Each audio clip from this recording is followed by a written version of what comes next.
สบายดีพี่น้องกล่าวทักทายสบายดีสวัสดีFCสุขทุกคนเนาะยินดีต้อนรับเข้าสู่ช่องน้องอันพี่น้องมื้อนี้เฮาสิมาให้พี่น้องเบิ่งเนาะเฮาสิเฮ็ดเมนูกินพี่น้องมื้อนี้ไอ้ดอนเอานุกมาเนาะก็คือนุกกดพี่น้องอันนี้ให้เบิ่งโตกันเนาะมันตายแหละแล้วซื้อมาจากตลาดมั้งนี่พี่น้องนุกกดบ่ฮู้ว่าเท่าใดเนาะเดี๋ยวมื้อนี้เฮาสิมาเฮ็ดเมนูลาบไอดอนสิลาบเนาะลาบนุกกดเดี๋ยวเฮาสิลกคนแล้วก็ปิ้งไว้ให้เราหั่นนะมาถามเบิ่งว่ามันสิเป็นจังได๋บ่เคยกินจักเถื่อได้พี่น้องน้อยนะบ่เคยกินนุกกดแล้วก็บ่เคยแบบไปหามันหั่นนะเห็นแต่มันห้องอยู่ป่าเนาะเสียงบักดังๆมันนึงก็บ่เคยไปหายิ่งหากินจักเถื่อนี่อันนี้ครั้งแรกของอันสิได้เคยกินนุกอันโตใหญ่เติบเลยนี่แต่มันใหญ่น้ำปีกมันไปจะน้อยเฮาสิลกคนแล้วก็ปิ้งถาแล้วเนาะพี่น้องตอนนี้เราออกไปซื้อของอยู่เนาะจะน้อยเราเข้ามาเนาะเดี๋ยวเฮาลกคนแล้วก็ปิ้งก็พี่น้องแล้วก็มาถาเบิ่งเนาะตอนพุ่นแหละบัดเฮาสิเฮ็ดสิละสิปิ้งพุ่นแหละพี่น้องหลังจากที่เฮาลกคนเนาะเฮาก็เอาไปคั่วง่ายๆนึงดอกแล้วเฮาก็เอามาปิ้งเนาะปิ้งก็จนสุกแล้วพี่น้องนี่อันนุกที่เห็นไปตัดผ่ามาตอนนั้นมันสุกแล้วเด้อตอนเฮาสิลกนี่พอปิ้งมาแล้วมันก็จะโตบ่ใหญ่ปานใดลกคนลกหยังโตบ่ใหญ่พี่น้องเดี๋ยวเฮาสิเอามาสับเนาะสับเดี๋ยวสับให้ไอ้ดอนเราเห็ดซับสำไรสำหนึ่งเนาะพี่น้องสองอันก็บ่เคยกินจากมันสิเป็นแนวใดก็มาถาซิมเบิ่งเดี๋ยวรสชาติเป็นจะได้สิบอกพี่น้องเนาะ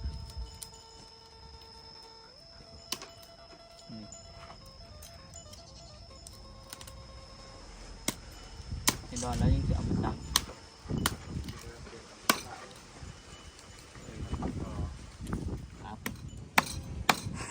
ซับซ้ำๆ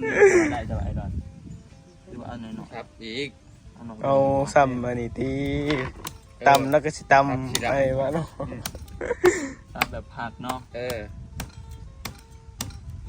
ก็ซับอีกว่าเป็นยัง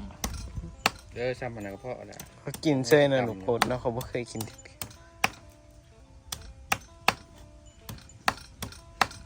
เขาบอกเคยกินได้เนี่ยดอนข้าวหอมเกี่ยวเดี๋ยวเนาะตำเบิร์ดเดี๋ยวดิใส่อันนั้นนะนี่จะให้อันนั้นซื้อมาหน่อยไปพี่น้องเดี๋ยวเขาซับอันนี้ก่อนเนาะซับหนุกเอากันมาพี่น้องหลังจากที่น้องอันซับแล้วเดี๋ยวให้ไอดอนเราเป็นคนเขาเอิญยังก่อนเขาตำปุ๊คล้ายๆป่นนั่นแหละคล้ายๆป่นเนาะเพราะว่าหนุกมันโตเนาะไอ้นี้เขาจะไปลาบแบบอันนั้นมันสีแบบจะพวกกินแม่นนะตำเอาป่นซะเราเห็ดอันนั้นจะยังป่นได้เฉยหมูแซ่บเลยหมูอ่ะ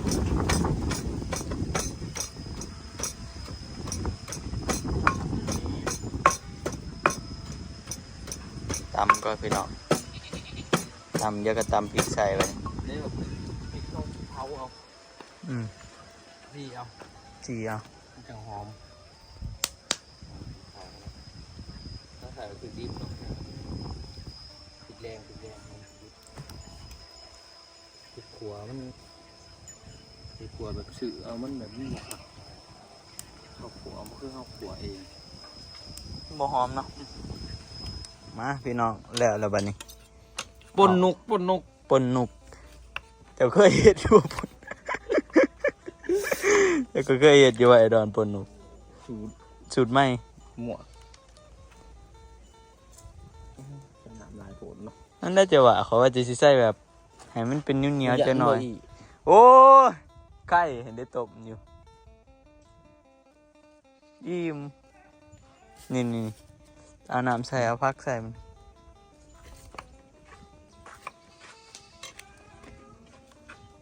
นาว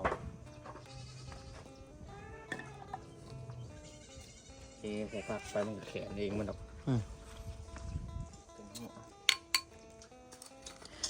เป็นงัวลายนี่เสียปลาหาเหล็กมันก็คือไอ้นี้ จักที่แรกว่าสิละมันเป็นปน ที่แรกว่าสิละมันเป็นปนนะพี่น้อง ยังก็เป็นปนหมดเลย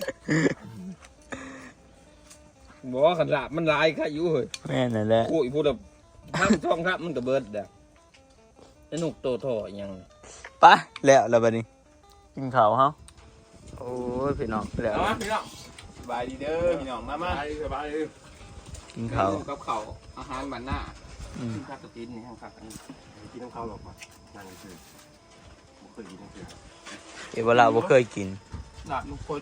ได้มากครับมาจากหลาดนึกว่ามันตายแคมละมันเก็บมา แต่น้อยหลังกล่องก่อนแล้วสิบอก เขาอยู่ เป็นข้าวผัดหรอ ข้างหลังมันโคตรเงี้ยกับมักไล่ไปลองเอาปืนดมมายิงมันเนาะเป็นเรื่องหมดยิงมัน มันแหเนาะ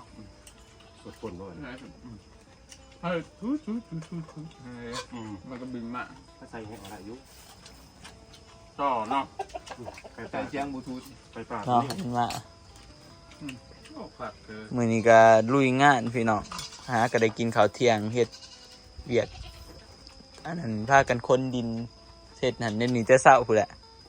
อันนี้ข้าวเช้าเฮาได้นี่พากันเฮ็ด ขาวเพื่อน เสาตอนบ่ายโมง จะน้อยก็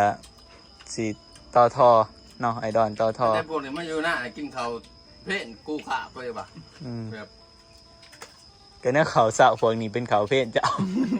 พวกนี้บ่ได้กินข้าวเช้าคันมันบ่กินข้าวเพลนก็บ่ ไป สับมัน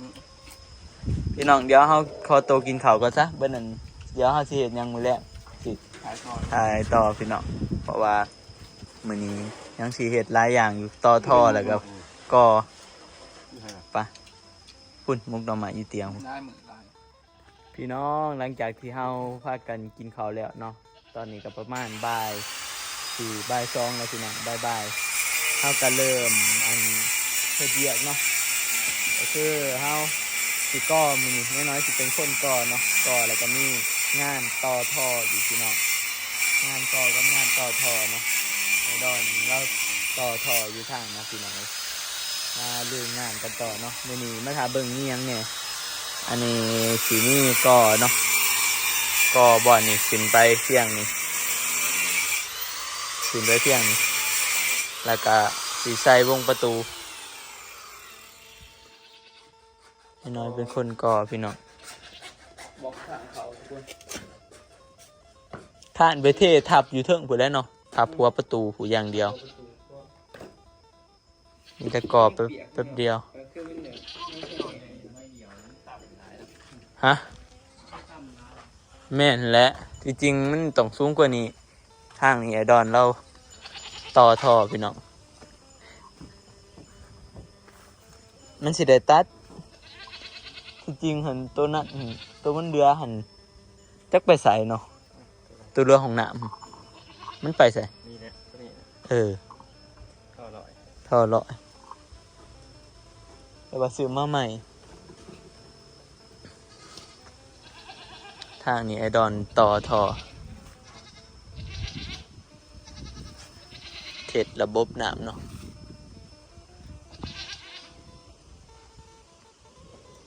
ต้องใส่ท่อน้อยก่อนแล้วก็มาใส่ท่อใหญ่พี่น้องใส่ตัวรถเนาะ ลายมันแบบมันบ่เคยอยู่เซ่เขาไปเลือกแบบขอต่อนะขอต่อจาก100ฮะ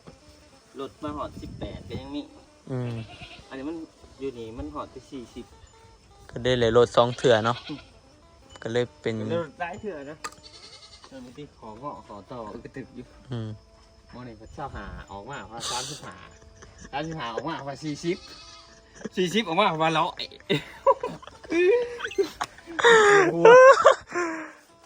ปวดทัวอีพี่น้องเอ้ยเบิ่งติมันขอต่อมันมีให้เลือกหน่อยว่าซะ มันจะเป็นแบบต่อเอา ต่อเอารถใส่ตัวนั้นตัวนี้ แปลงเอาจนว่ามันได้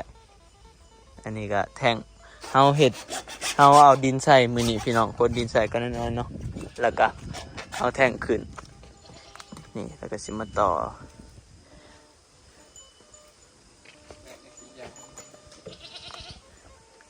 ต่ำ เป็นยังดอก มันเป็นยังเนาะ ว่างเนี่ยนี่ก็ได้เยอะ ได้ค่ะ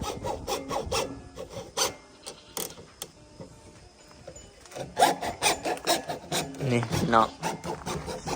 บ่สูงปานใดนะเขาใส่แต่3 ถอนเพราะว่ามันยุบขึ้นบ่ได้มันสูงหลายขั้นสิยุบขึ้นอีกก็ต้องหาแนวมาห้องขึ้นอีก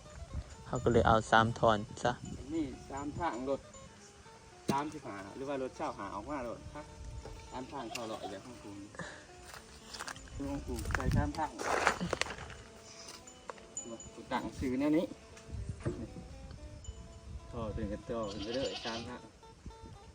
3ทางปุ๊บมอนี่รถมาเช่าหาใส่เลยนะ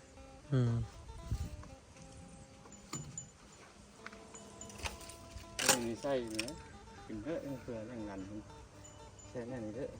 ใช่จังซั่น ทำมันบิดระดับหนักเพื่อให้มันมีลบมีอย่างนี้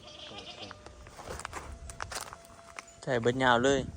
เพราะว่าทำเสียงหนักมัน เอาสำเพียงแทง ทำระดับหนักมันแหละหนักมันเกิด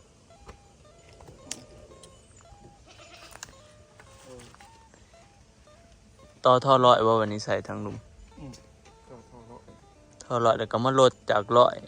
อีกแล้ววันนี้พี่น้องท่อร้อยนี่สั้นๆหนึ่งสั่นนะดีได้น้อยหนึ่ง ไอ้นั่นยามัน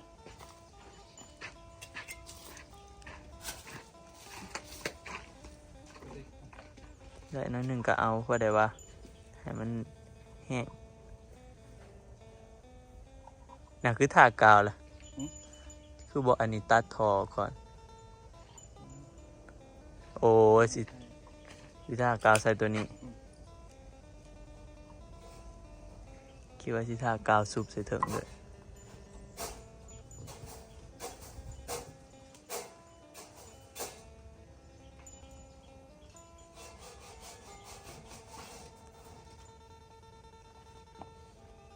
นี่แหละเนาะพี่น้องให้ไอดอนแล้วต่อทอกัน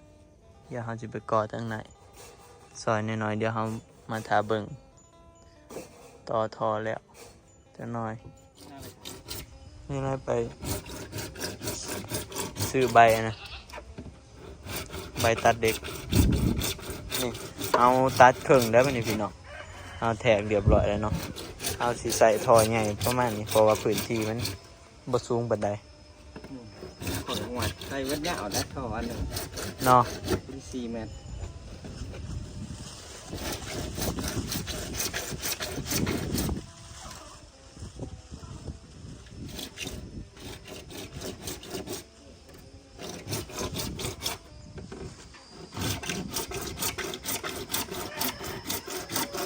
นี่พี่น้องเดี๋ยวเสียมาเบิ่งตัวต่อแล้วนี่หน้าตาก็ประมาณนี้แต่ก็เอามาซุปใส่นี่ปุ๊บก็ลงไปผืนเลย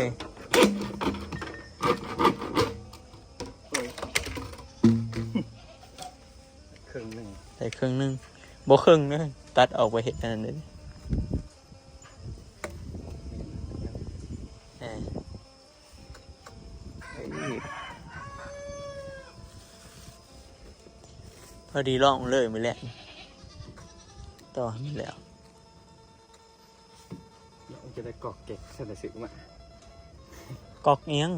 ก็เปิดละ กันเด้เปิดต่อตรง เปิดโปมแต่ยีดกันไปแล้วโอ้กอกเปิดหน้า โฟมใบอีซื้อบริษัทอะไรเพื่อเปิดทิมไว้เหรอ อย่าลืมใส่หัวอันนั้นน้ำทางปิดเปิดน้ำอยู่รุมอยู่พื้นมันนี่เวลาทอแตกทอหยังเข้ามาปิดแม่นแต่ว่าเขาบอกหาแต่ปิดนะนี่ออกมาน้อยหนึงปุ๊บก็ใส่หัวมันหัวเปิดปิด อ๋องั้น ไปเดี๋ยวทากาวมันติดอีกพี่น้อง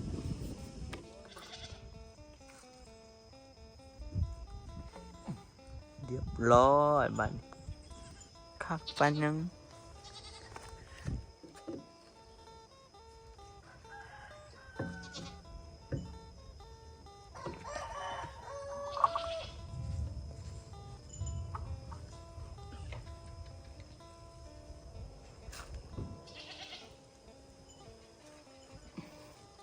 หมุนแบบนี้จำเนาะโอ้พี่น้องเบิ่งดิ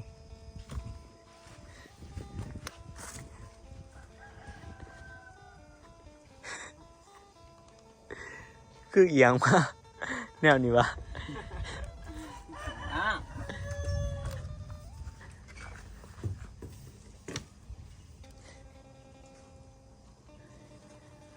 โอ้ขาเคย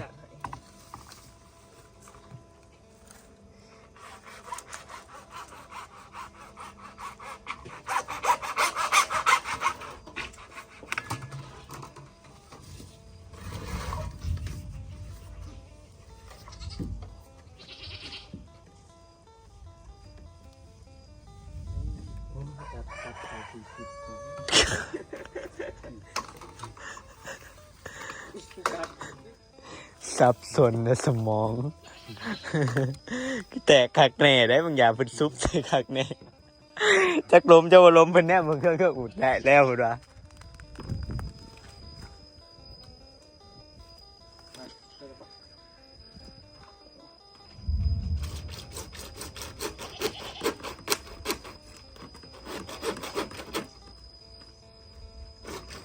แล้วเลยพี่น้องบ้านนี้บอลอันนี้มันเนาะมีแต่แบบต่อจากโปมมาใส่ทางน้ำเขาทางน้ำเขามันทางเทิงผุดแล้วเนาะแน่นอนบัดหูอิหยังสามีอีกหูหนึ่งตัวนี้เดี๋ยวหูเดี๋ยวข้างมือหูระบายน้ำทิม โอ้เขาใช้โฟมมันอันนี้โฟมตัก โอ้ ปิดไว้ ปิดไว้เนาะหูเขาใส่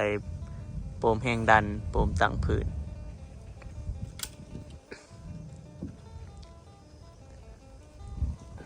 โอ้ก็ดีบัดนี้ นี่คือระบบแต่งหน้าไม่รอดใช่ไหม ข้าเคย เยอะไปเอาอันนั้นมาท่อแล้วอันนี้ต้องยางกัน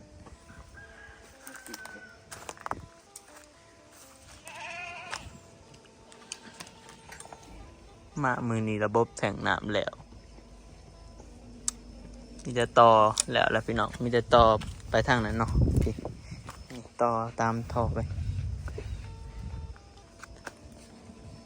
ต่อไปใส่บัดนี้กันเป็นระบบน้ำเขาต่อมาแต่แทงผูคือเก่าไปแล้วแทงครับ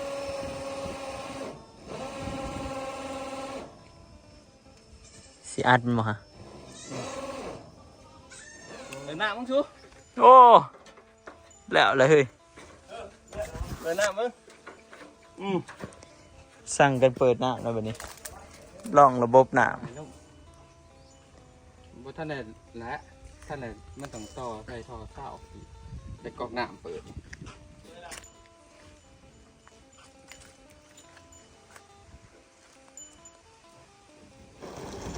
โอ้เรียบร้อยพี่น้องระบบน้ำเฮามีแท่งน้ำเรียบร้อยแบบนี้นี่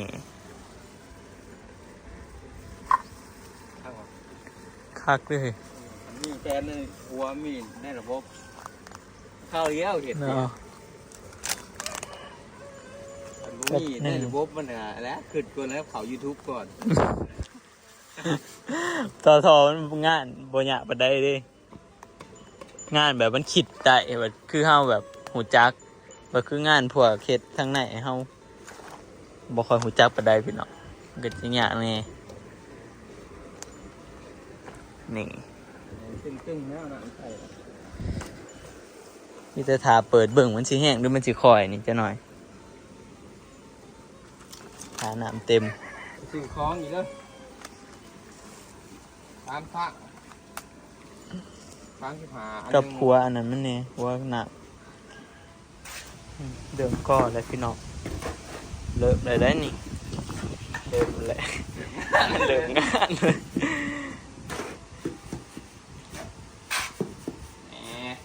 แรกๆอาจสิบ่ทันสิ้นพี่น้องเดี๋ยวให้ได้ก่อจักฟ้าหนึ่งก่อนเดี๋ยวก็สิ้นอันนี้ฮะก็ฟ้าแหละเพราะว่าบ่ได้ก่อเฮิงเลยเนาะ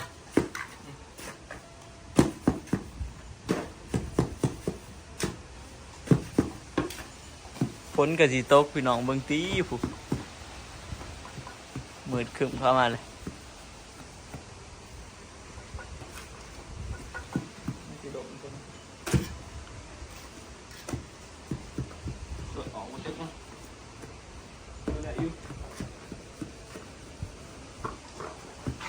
ใส่เล็กเพราะว่าคือทางใส่ที่แบบแม่ทางยูเซอร์ป่ะใช่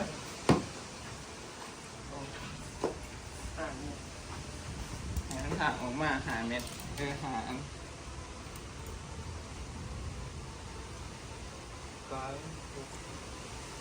จออันเกินจอ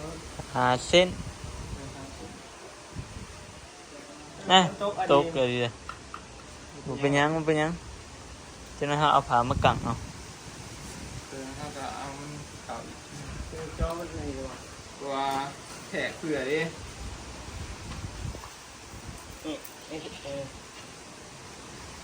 อันนี้ไม่รู้ว่ะแขกเปิดก่อนจัดการดึ๊บจับมัน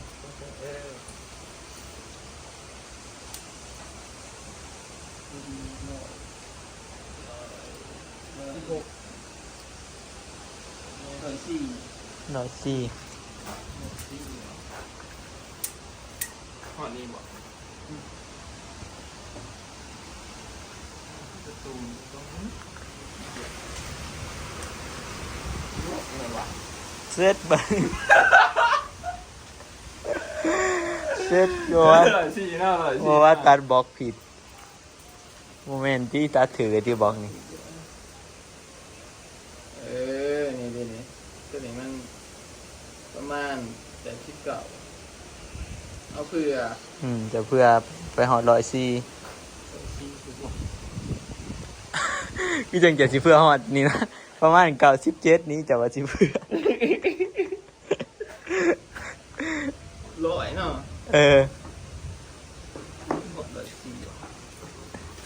งกไงล่ะนี่แต่ก็อีกถึงที่จะมาไหลเนี่ยใส่ไงกระโดดสีคือเก่ากับยามันเทปเท่าไรก่อนนะเนี่ย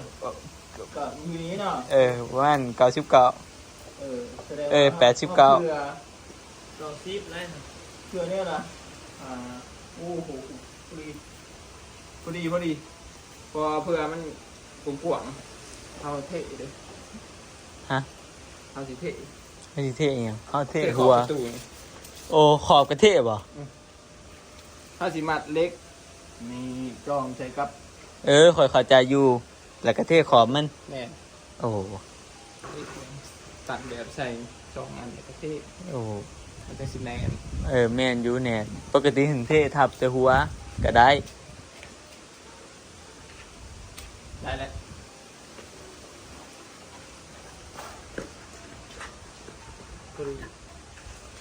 ้วก็เป็นก็เนี่ยคือมันนี่ได้ยังเป็นอย่างนี้ก็มันจะโบกปูนเหมือนกันเนาะโบกนี่นะป่ะเดินงานพี่น้องเฮ็ดไปก่อไปอย่ามาเบิ่งมือนี่ สิแล้วอยู่บ่เฮาก่อนนี่ก็แล้วบ่เสือ แล้ว สั่งกอยกับบ่มาเนาะสั่งกอย ผักงาน พักงานนะ ผักงานล่า2 วัน สั่งกอยละเมื่อเซ่ผู้หลังจากที่ตีแบบปวดหัวหลายสั่งกอยวะฮะตาวปะไปเดี๋ยวเราเฮ็ดต่อก่อนพี่น้องตอนนี้ก็ค่ำแล้วเนาะประมาณ7 โมงอันนี้เอาก่อเนาะน้อยๆก่อพากันเฮ็ดก่อน้ำกันก่อได้ซ้ำเครื่องหนึงก่อนเพราะว่าเฮายังสิแบบย่านมันบ่อยากเคี่ยงปานใดหั่นนะย่านแบบงามเอาอันนี้เขามันสิขาดเนาะ แม่นถ้าเด้งเสือกใส่ไปซื้อเสือกอื่น อาลิงเสือกดีๆซะพี่น้องเข้ามามาเบิ่งเบื้องหน้าอันนี้ก็ทั้งหนาเนาะก็ได้ซ้ำนี้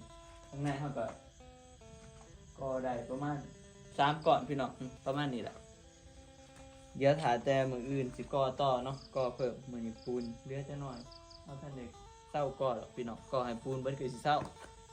ไปสำหรับคลิปนี้ก็สิได้เบิดเพียงสำนี้แล้วเด้อพี่น้องเดี๋ยวเอาไว้พอกันใหม่คลิปหน้าเนาะมื้อนี้ก็เฮ็ดแท่งก็จะน้อยพี่น้องได้ระบบน้ำไม่แท่งเขาใส่ได้แต่ว่าไอดอนแล้วท่านได้ต่อท่อน้อยใส่มันก็เลยใส่บ่ท่านได้ 100% หั่นนะก็ยังแบบแต่ว่ามันเปิดได้แล้วโอเคเลยเนาะแท่งน้ำเนี่ยเบิ่งก็คือเพื่อนได้พี่น้องมีแท่งมีหยังเนาะบัดนี้ นี่ มีระบบน้ำมีหยังดีเลยก็คือเพื่อนไปเดี๋ยวไว้พอกันใหม่คลิปหน้าเด้อพี่น้องสำหรับคลิปนี้น้องอันก็ขอตัวลาไปก่อนขอกล่าวคำว่าสบายดีพี่น้องบ๊ายบาย